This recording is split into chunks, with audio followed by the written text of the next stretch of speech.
For 47 minutes, the Special Forces team hunted him through the training facility. They had years of experience, advanced equipment, and tactical superiority. He had a notebook and a pen. When the exercise ended, the instructors couldn't believe what they were seeing on their monitors. If you enjoy stories about unexpected heroes and tactical brilliance, please hit that subscribe button and give this video a thumbs up to help more people discover these incredible stories. From which city around the world are you watching today? Let us know in the comments below. The morning mist hung low over Fort Carson's Advanced Training Complex, where the most challenging military exercises in the United States took place.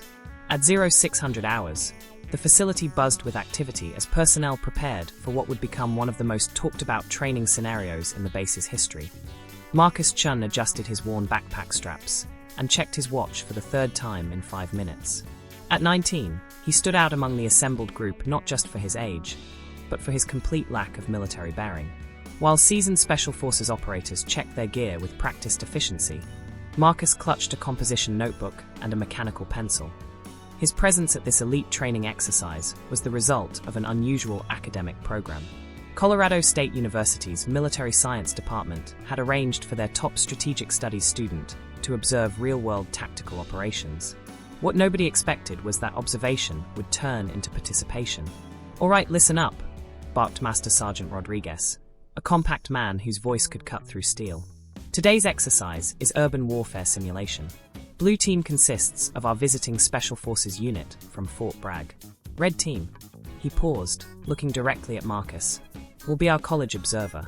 A ripple of confusion passed through the assembled soldiers. Captain Jake Morrison, leader of the Special Forces team, stepped forward. "Sergeant, I think there's been a mistake. We're here for tactical training, not babysitting." Morrison was everything Marcus wasn't. 6 feet of pure military precision, with 15 years of combat experience etched into the lines around his eyes. His team consisted of 8 equally impressive operators, each a specialist in their field. "No mistake, Captain," Rodriguez replied. "The exercise parameters are simple. Blue team has 47 minutes to locate and neutralize Red team in the urban training environment. Standard rules of engagement apply." Staff Sergeant Davis, Morrison's second-in-command, laughed openly. "This is a joke, right? Disclaimer: this video is a fictional dramatization created for entertainment and educational purposes only. Any resemblance to real individuals, locations, or specific military exercises is purely coincidental. This story was crafted to explore themes of intellectual capability, tactical thinking, and the value of diverse perspectives in problem-solving. We're supposed to hunt down a college kid. Marcus felt heat rise in his cheeks, but kept his expression neutral. He had learned early in life that underestimation could be its own kind of weapon. Growing up as the son of immigrant parents who ran a small restaurant, he had developed the ability to observe, analyze, and adapt quickly to any situation. "The kid gets a 5-minute head start," Rodriguez continued. "Blue team will enter the training zone at 0630. Exercise concludes at 0717, or when Red team is located and tagged." The urban training environment sprawled across 12 acres, featuring multi-story buildings, underground tunnels, mock streets, and various obstacles designed to simulate real-world combat scenarios. It was a maze that had challenged elite units for years as the teams received their final briefings. Marcus opened his notebook and began sketching. While the Special Forces operators checked their radios, night vision equipment, and tactical gear, he drew rough maps based on the facility schematics he had studied the previous evening. "What's your strategy, kid?" asked Lieutenant Sarah Collins, the only woman on Morrison's team and their communications specialist. Her tone wasn't mocking, just curious. Marcus looked up from his notebook. "Information warfare," he said simply. Collins raised an eyebrow. "With a pencil? Sometimes the simplest tools are the most effective," Marcus replied, closing his notebook and securing it in his backpack. At 0625, Marcus entered the training zone alone. The silence was profound after the bustle of the briefing area. He stood in what appeared to be a mock town square, surrounded by 2- and 3-story buildings designed to replicate an urban combat environment. Instead of running or hiding immediately, Marcus spent his first 3 minutes walking slowly through the central area, his notebook open, sketching sight lines, noting doorways, and identifying what he recognized as observation points.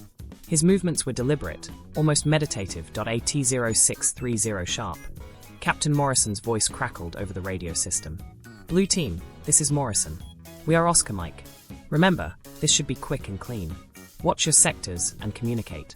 The Special Forces team entered the training zone in perfect formation, their movements coordinated through years of practice. They advanced through the mock streets with textbook precision, clearing corners and maintaining visual contact with each other. Movement in Sector 7, reported Sergeant Williams, their sniper specialist, from his elevated position. Target acquired.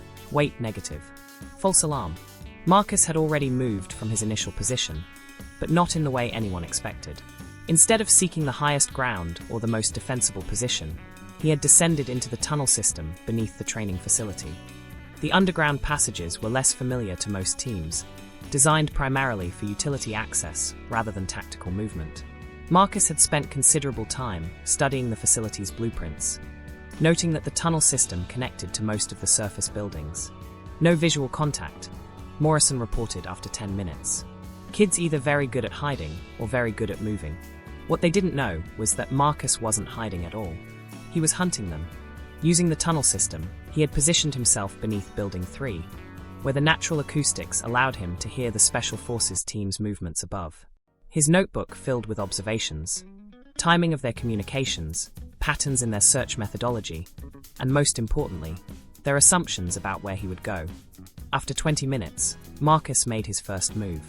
He emerged from a maintenance hatch in Building 7, spent 30 seconds placing a small piece of paper on a window sill, then disappeared back underground before anyone could spot him. Contact. Williams called out 15 minutes later, spotting the paper through his scope. Message in Building 7, 3rd floor, east window. The team converged on the building with tactical precision, clearing each floor methodically. Collins retrieved the paper and read it aloud over the radio. You're looking in the wrong direction. MC. Little punks playing games, Davis muttered. Morrison's jaw tightened.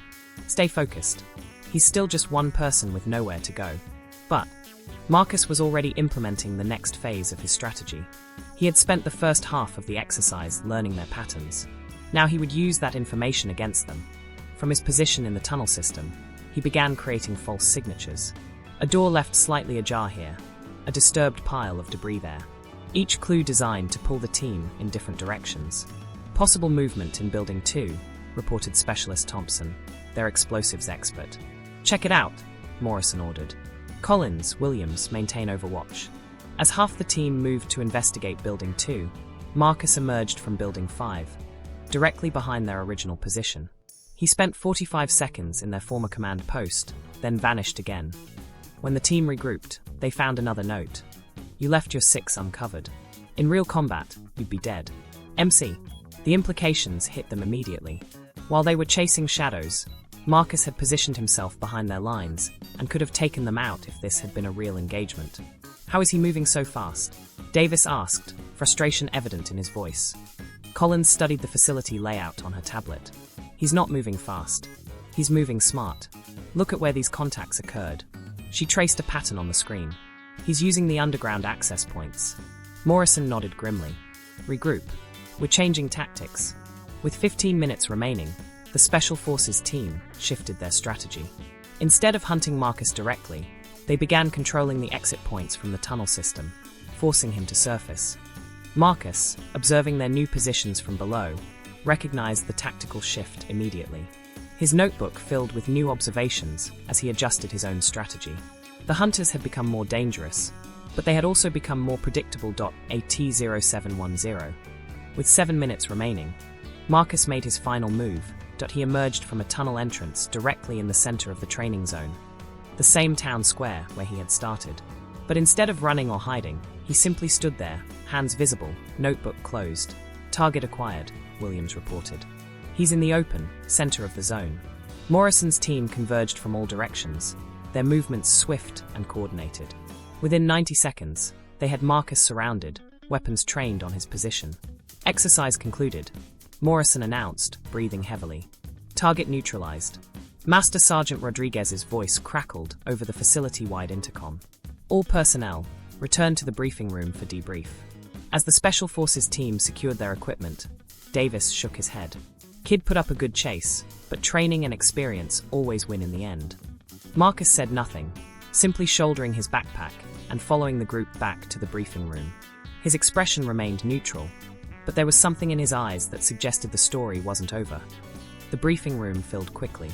Morrison's team took seats near the front, their confidence restored after successfully completing the exercise. Marcus sat alone near the back, his notebook open on his lap. "Before we begin the standard debrief," Rodriguez announced, "I want to review the exercise footage." Large monitors around the room flickered to life, showing multiple camera angles from throughout the training facility. The first images showed Marcus's initial 5 minutes in the zone, his methodical exploration and note-taking. "Interesting approach," commented Colonel Patricia Hayes, the facility's commanding officer, who had arrived to observe. "Very deliberate movement pattern."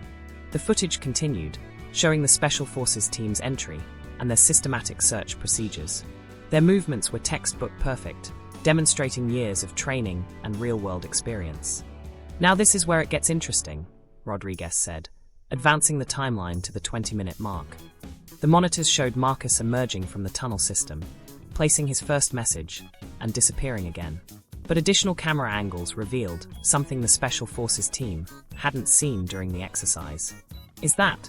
Collins began, staring at the screen. "Yes," Rodriguez confirmed.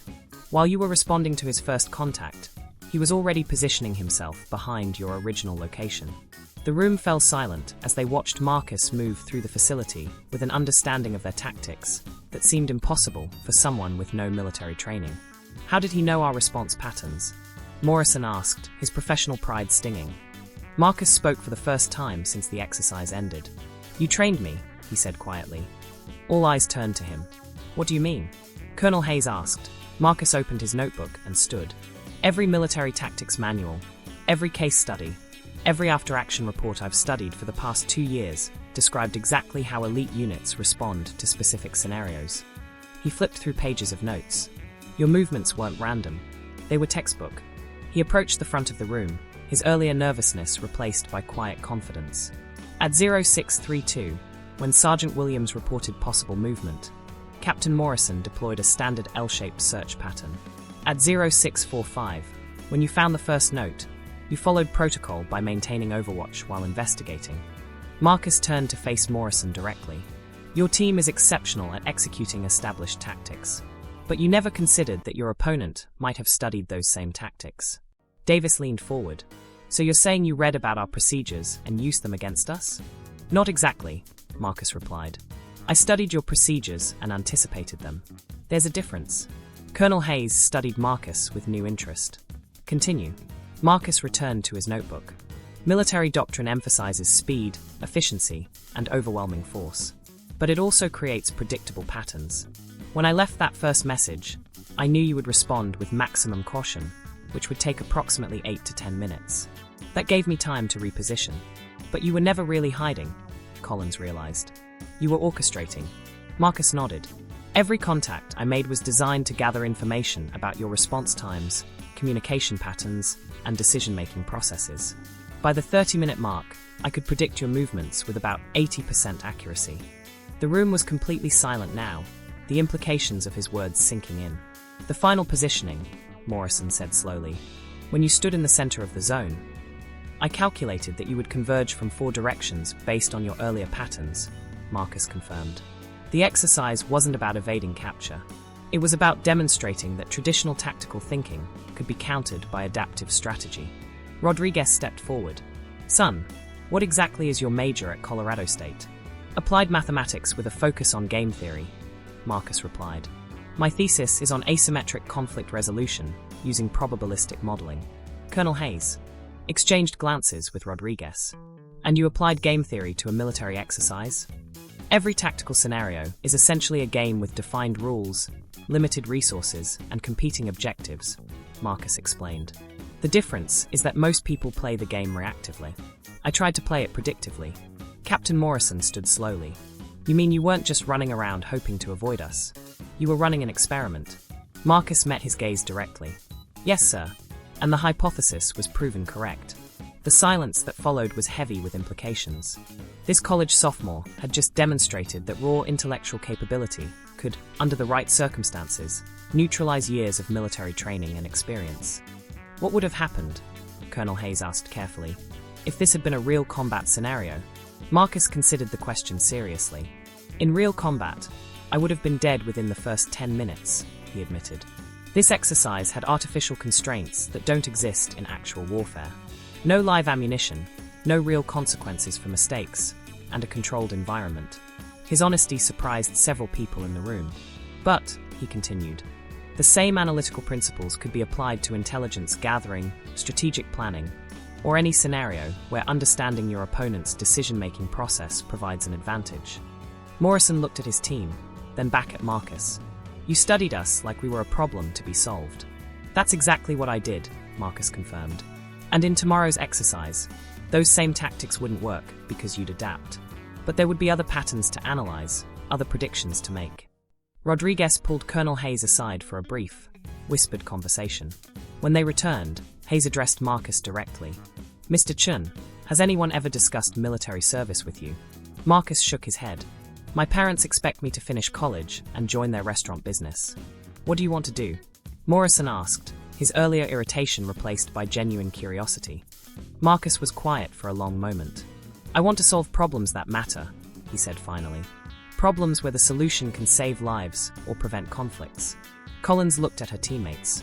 That's exactly what we do, just with different tools. Mr. Chun, Colonel Hayes said formally, I'd like to invite you to participate in our Advanced Strategic Planning Seminar next month.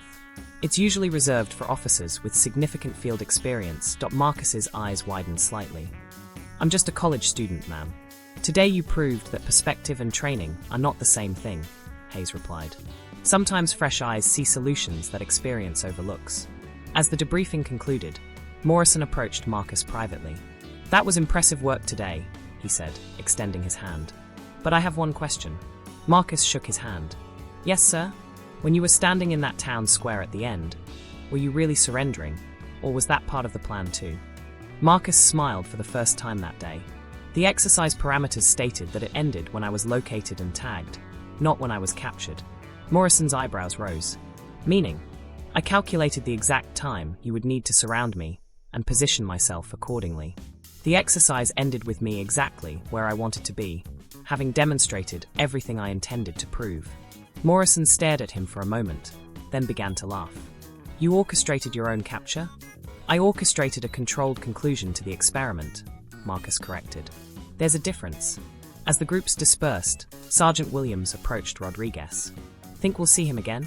Rodriguez watched Marcus walking across the parade ground, his notebook still in hand, probably already analyzing the day's events. Something tells me this won't be the last time that young man surprises us. 3 weeks later, Marcus Chun received a call from the Department of Defense. They were interested in his unique analytical approach to tactical problems. His parents' restaurant would have to wait.